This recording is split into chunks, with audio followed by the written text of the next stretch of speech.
Välkommen to min fjord, and welcome to a pretty crazy episode. Well, the episode's not crazy, but the last couple of days have been insane for Age of Sigmar news.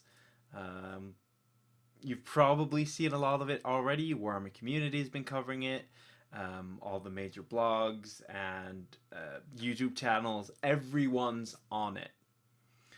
So, of course, I'm on it because this is the biggest news Age of Sigmar's had since the General's Handbook 1 came out. Long story short, Age of Sigmar 2nd edition. Doesn't get bigger than that. I want to show you guys a lot of this stuff, and I figure one way to do two things in one is to use AOS Shorts. So before we get into the coverage, guys, check out AOSshorts.com. It started as a tactical podcast, so about competitive gaming, but in really, really short bursts. Like, the episodes are much shorter. They're not 2 hours long, they're not an hour long, and they cover a specific topic by getting experts or by the guy himself doing it all, but is also now expanded into starting to become one of the better like repositories of Age of Sigmar knowledge, and the guy is great. So check out AOSshorts.com. I'll be going through their coverage or his, just because so far I think it's the best organized way of finding info from the day, because it's also got all the stuff that Warhammer community themselves don't have. So check out his site, and we'll start going through the material. Let's see, we'll move that over the logo there. So obviously, Warhammer 2nd edition. Huge news, and it's coming this June. So it's got 3 parts, as you can sort of see in the bottom under the logo. Notice the logo, it's also new. It's not the Malign Portents logo, as far as I could tell. But it's got expanded narrative, refined gameplay, and cinematic sorcery. And you can tell a lot of things from that. Expanded narrative, they're focusing in. Age of Sigmar started very wide, huge universes, and a lot of people struggled getting into these universes. Now they're much like they've cornered the setting. They understand what people want from the setting a lot better, and they themselves know what they want to do with it. And now they're doubling down on that. We've seen it with Malign Portents. We've seen it with all the stuff since the Season of War campaign, since the end of the Realmgate Wars, that they've gone into the depths of the setting. And now they're focusing more on that. And some of the big news, obviously, Age of Sigmar 2nd edition. So it starts with a new starter set. The hero phase changes quite a bit. Every hero gets to use his command ability, which is a massive change. It makes a lot of those small 80 to 100 point heroes a lot more valuable. And it means that Archaon has to change. They have said that they will be changing a lot of War Scrolls just because of all the changes in the game, which is a good thing. But it's interesting because it makes all those small heroes more useful. You got the new command point system, which, if you've read the Malign Portents book, it's probably going to be a cross between that and command points in 40k. This one, I'm afraid it's overcomplicating the system. I don't think Age of Sigmar really needs it. I understand that when it's been such a massive success for 40k, you want to bring it over. But for me, a lot of the elegance of Age of Sigmar is that simplicity. But it's hard to judge before we know the mechanics and we know what it's supposed to be like. So, openly skeptical, or, positive skeptic, something like that. No shooting out of combat. And they've specifically mentioned this. They didn't say no shooting when you're in combat. They specifically mentioned no shooting out of combat. So you're probably going to be able to shoot at the stuff you're in combat with, and other things will probably be able to shoot into the combat. So still a pretty massive change. It means that you can chase down those shooters, and as long as you can keep tagging them, they can't snipe your heroes. A more strategic double turn. This is also quoted directly from them. What that means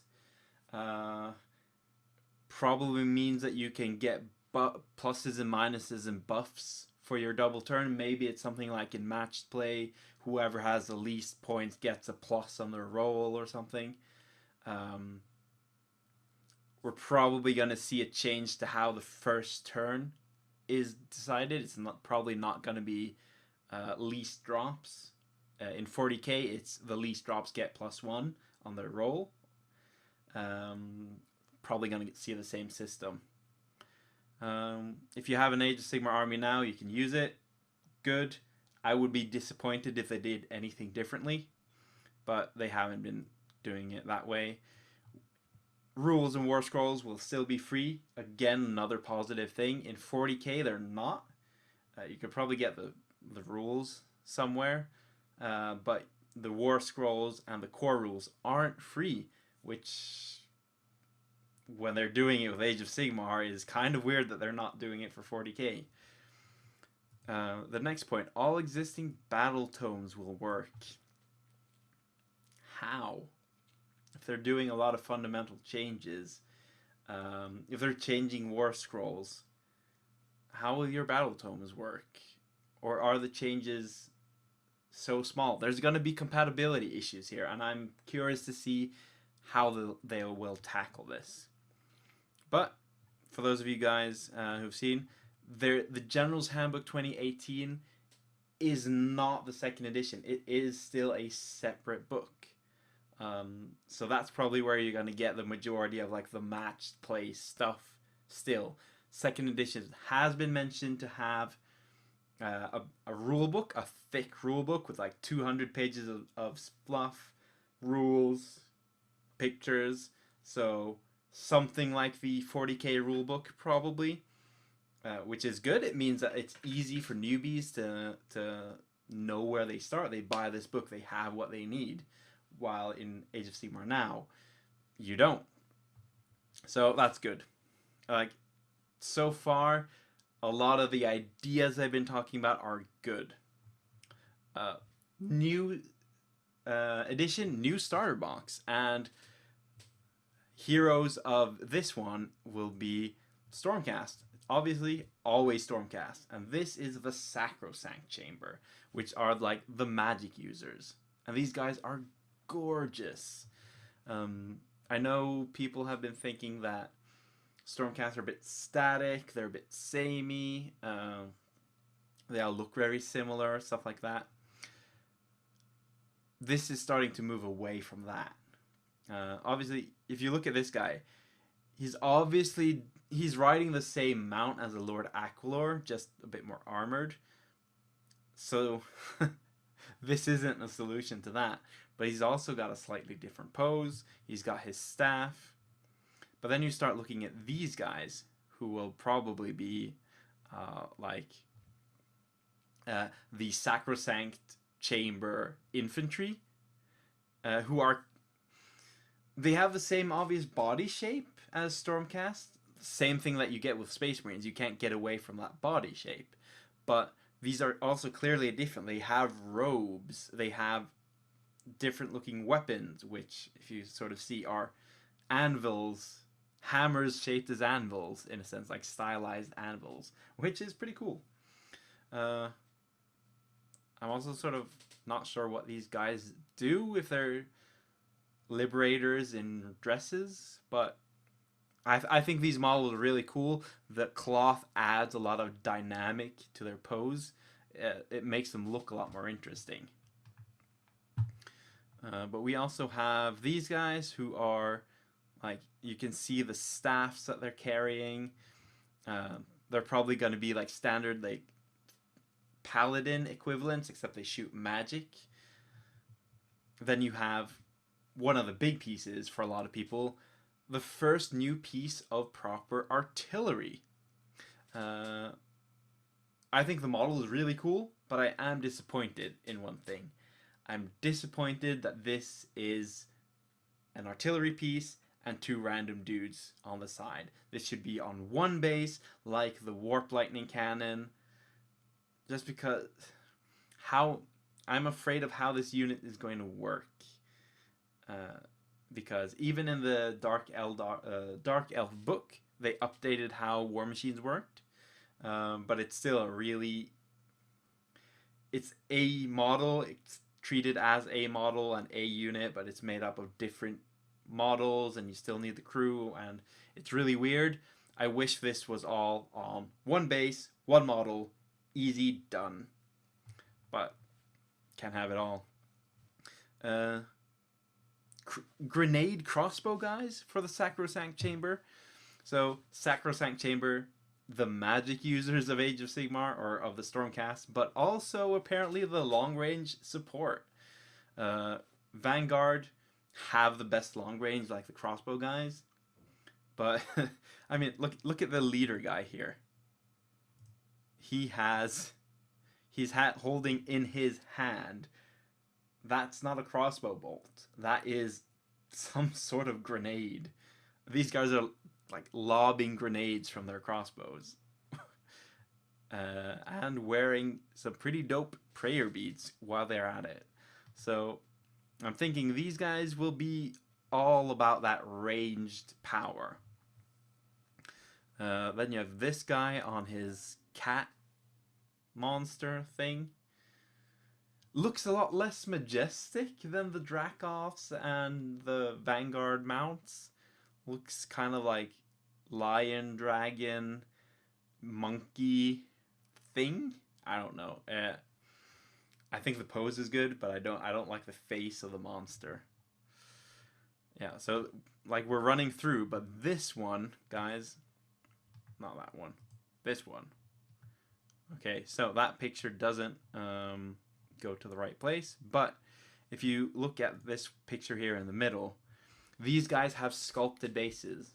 So what we're probably looking at here in front of the artillery is the Sacrosanct Chamber Shadespire or Warhammer Underworlds group.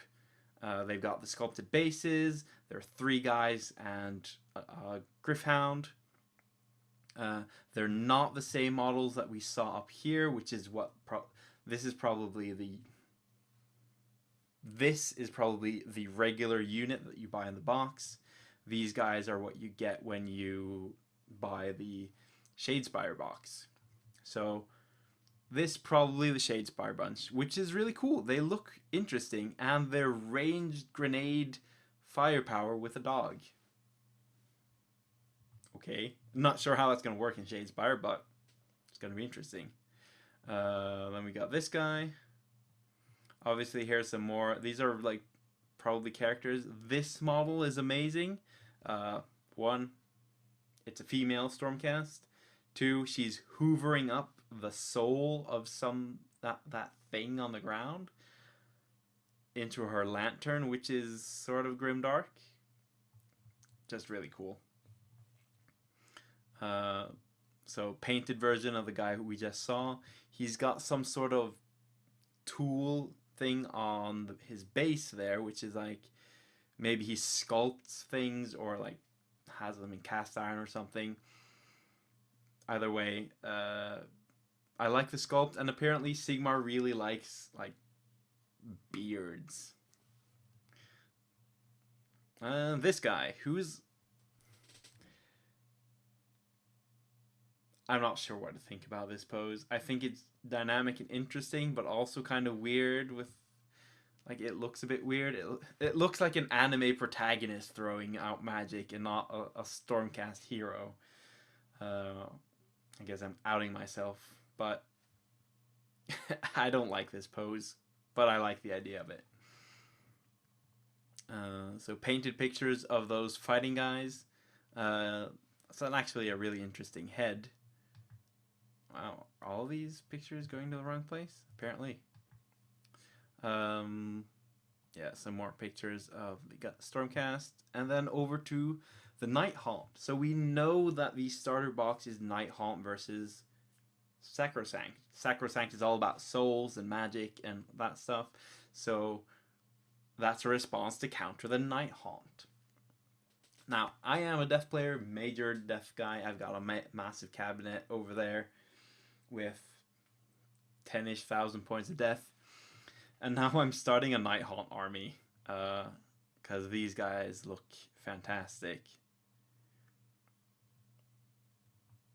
So you got the probably some sort of like basic or elite-ish infantry. Cairn Wraith infantry maybe. Then you got these guys who apparently we need to zoom in a bit on, which are like Skaven. Are these undead storm vermin? They kind of look like that to me, which if they are, I love that. I think these guys are really cool. I just like that they're doing a lot more stuff with factions that we wouldn't have seen anything from a while ago. This is obviously the new Night Haunt infantry. Now we've seen pictures of spirit hosts, so we know that they're a thing, but we don't know what role the various things have. But as you can see on these guys, there's a very clear theme. They all have chains around their necks that ground them. So that's probably going to work into the story of what these guys are and what they do. And guessing from the fact that in this picture there are a lot of duplicates, this is probably what we're going to get in the starter set. This is probably not the unit. This is probably a starter set, which is also really, really cool for a starter set. Now this guy is probably my favorite. Look at that. Executioner floating death guy. It's hard to describe how cool this model is. Just look at it. I love how he floats on his axe. I love that for some reason a ghost is carrying around a noose so that you could hang people. I love the paint job on that axe. Look at the transition between the floating energy and the axe. That's great. And the hangman's like, he's got the mask that an executioner would usually have, but twisted into an actual face. I just love this. This model is cool. This is a model that you would get just to paint it, which I'm going to do probably. Then you got this guy, who is going to be the #1 conversion object for White Kings on horses. This is probably just a Knight of Shrouds on a horse. He's got the sword. He's got the little hourglass. He's got the mask, obviously. So this is probably like an upgraded or side upgrade or something for the Knight of Shrouds, which is interesting. The horse model here, though, is gorgeous, and the paint job is gorgeous. I mean, saying that a Games Workshop paint job is gorgeous is kind of unnecessary, but it really, really is. Just like look at the bones that you can sort of see through the cloth. That is really, really well done, and I love how the cloth sort of turns into the ghostly bones at the bottom of the model. Obviously, I should be able to like show over that, but I need a green screen. And there's also another fun thing to notice. The rider doesn't have any feet. he's not actually like sitting on the horse as you would. He is, in a sense, like floating above the horse because he's a ghost and he doesn't have feet. I love it. I love this release. This starter box is getting painted. So here you have a close up on like the foot infantry of the Night Haunt. Some pictures of, well, we're actually going to run through this. I can't. Let's see if we can use the magic technology to zoom in, which we can. There we go. So here we have a couple of characters. You can see in the middle here, he's got some sort of long mask and a staff, which looks like a light staff but has some sort of soul fire in it. Obviously a hero, probably some sort of support hero. And behind him is some sort of Night Haunt heavy cavalry. You know, not Hex Wraiths, Night Haunt heavy cav.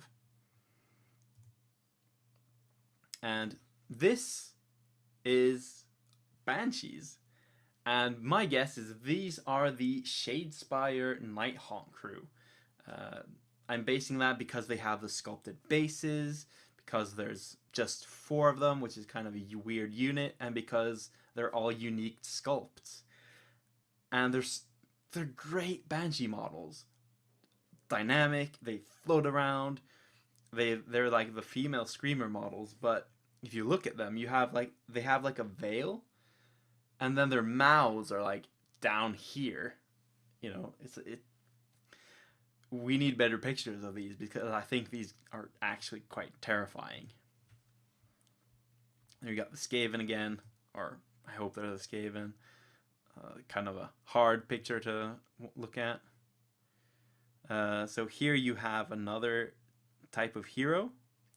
He's a bit hard to distinguish, so we're not going to spend too much time here.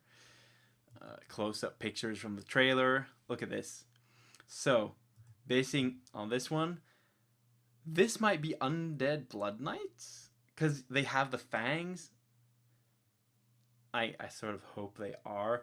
They're heavy cavalry, but they're just like, what is this? My mind is a bit blown right now, which is a great thing. I mean, that's what you want. So here you have the Knight of Shrouds again. And then the new Black Coach, which is a much better model than the old one. It's actually floating. If you can see sort of on the wheels and stuff, that it's actually lifted up. It's got the new horse design, which is like the skin is sort of ghostly. You've got a knight or a wraith on the front, and then 3 spirit attendants in the back. So this is a new Black Coach. Now, Black Coaches, for those of you who don't know, are like when a vampire dies, some are placed into a Black Coach which flies around the mortal realms, sucking up energy until the vampire can be revived. And I wonder if this is still the purpose of the Black Coach. Like, they might change it. They might do something new with it, because I find it kind of weird if a Night Haunt unit's purpose is to revive something else.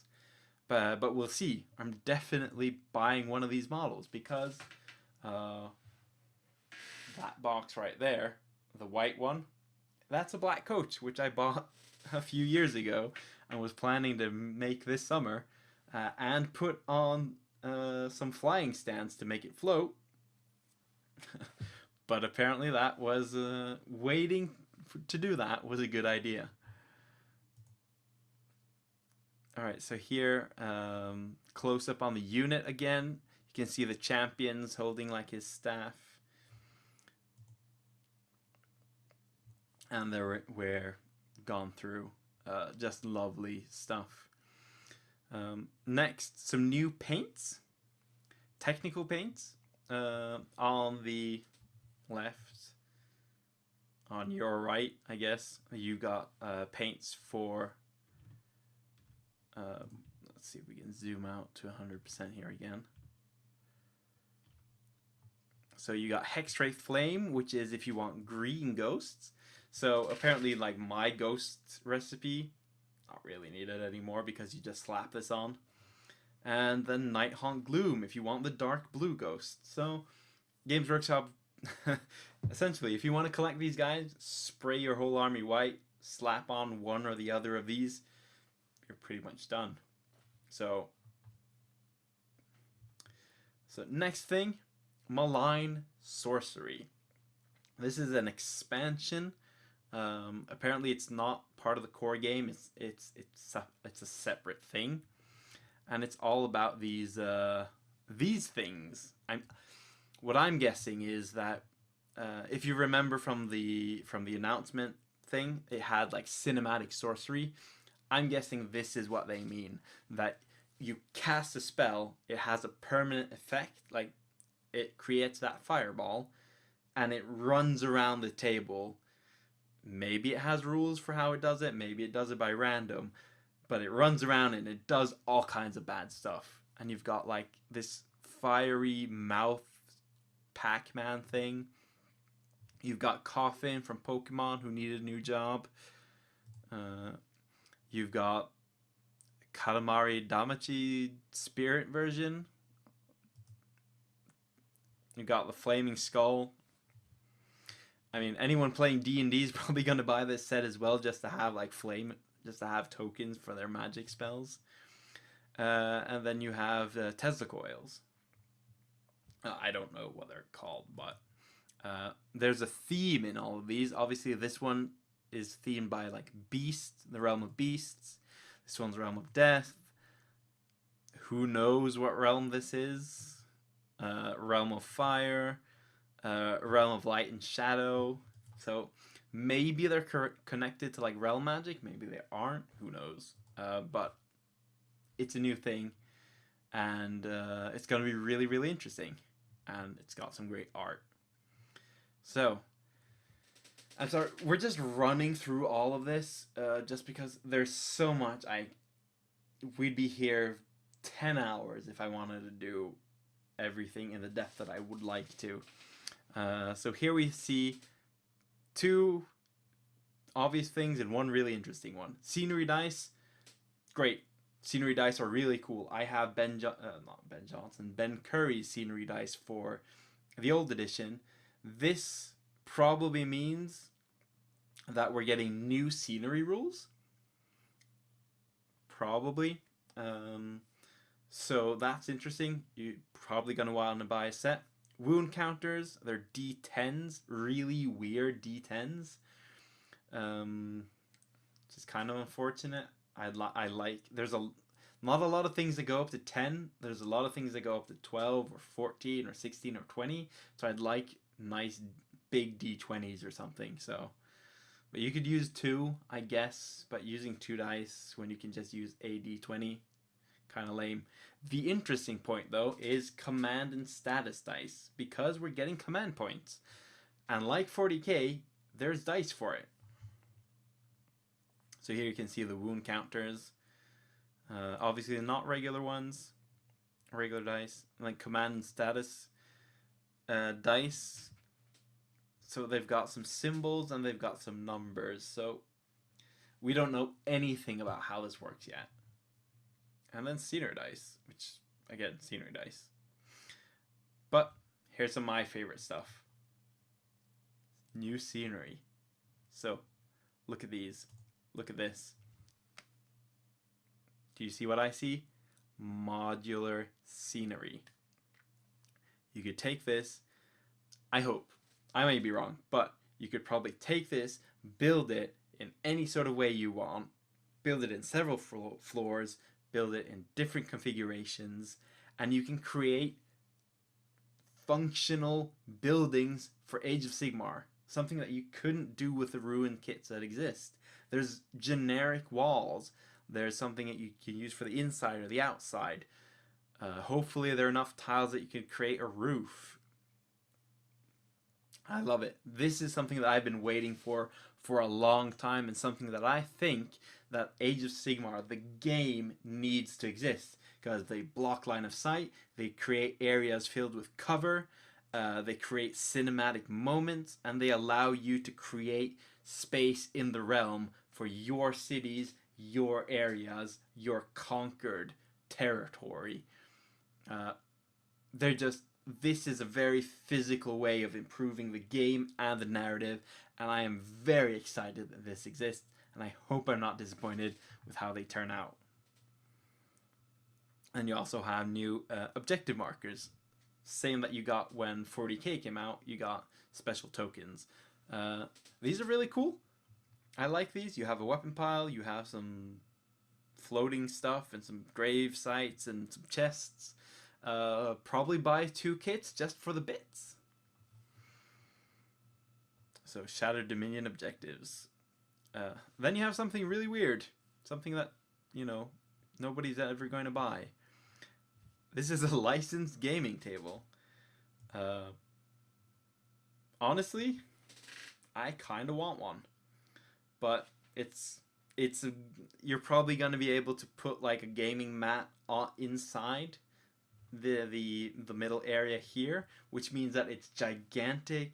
It's got all sorts of detail on it, so it's gonna cost a lot of money. Probably never gonna buy one, but I might one day build one without all the frilly details. I just think this is cool. It's not very useful, or it's useful, but it's not for the price. But yeah. This is one of those things that if I ever win the lottery, I'd buy. Not sure where to put it, but I'd buy it. But just one of those things. All right, so for those of you who've been paying attention, Forge World have been working on this thing for a long time. This is a corn dragon. It's the biggest in the realms. Blah blah blah. You can kind of see how gigantic it is in the picture here. I mean, you see in that picture, there's a Dread Saurian down in the corner. The Dread Saurian's about this big. You know, this dragon is gigantic, which means that you're probably never going to play with it. But who cares? If you buy this thing, it is a collector's piece. Honestly, I wish Forge World would focus more on the stuff that, you know, it's easy to also put on the table. The way, like, in 40k, you have a lot of huge stuff, but you also have, like, just upgrade packs or special models or units that you can just put on the table. Because that's much more viable for the regular person rather than these, like, you know, 200-pound models or something. But it's a really cool model, so... Alright, so much more interesting to me, probably going to be more relevant for you guys, is new community content from the Age of Sigmar team. And there's 2 parts. There's the Age of Sigmar Stormcast, which is an official Age of Sigmar podcast. For those of you who don't know, at Games Workshop, there's several people who used to do podcasts, most notably Ben Johnson, who used to be on Bad Dice. We don't know anything, I think, about who's on this podcast, but they're probably going to get a lot of designers on and do all sorts of stuff. Hopefully do community interviews and just... well, that's my hope. My hope is that this is a community-focused official podcast. But we'll see. This is really interesting anyways because it means more contact from them to us on a regular basis. Then we're also going to get the Hammerhall Herald, which is probably going to be something like the 40k, which is a thing that I don't remember what it's called. There's a fictional pamphlet or info newsletter for guardsmen in 40k, which is obviously it's really funny. It's written like in a, you know, serious tone, but everyone who's reading it is like obviously gets the joke. I'm guessing the Hammerhall Herald is going to be something like that gives us insights into regular Age of Sigmar lives, but in a humorous way. So it's going to be a fun thing. And then we get role models, which is just read the comic.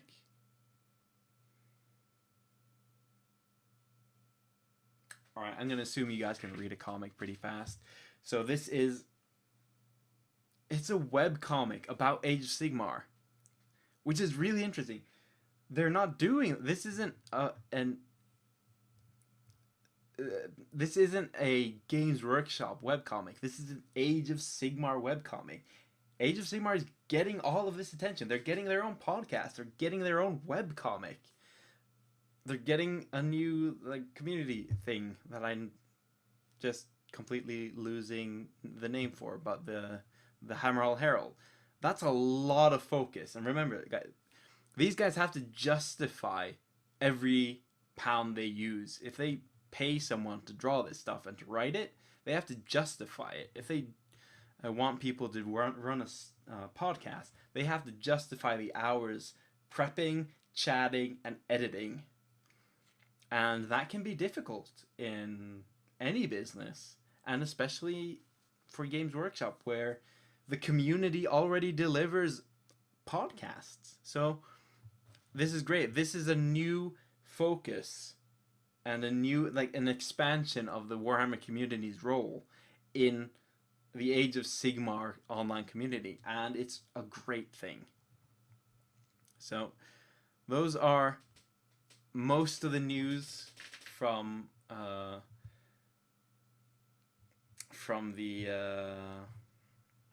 Warhammer Fest for Age of Sigmar. There's also stuff like Adeptus Titanicus and a ton of other stuff. Honestly, there's a lot.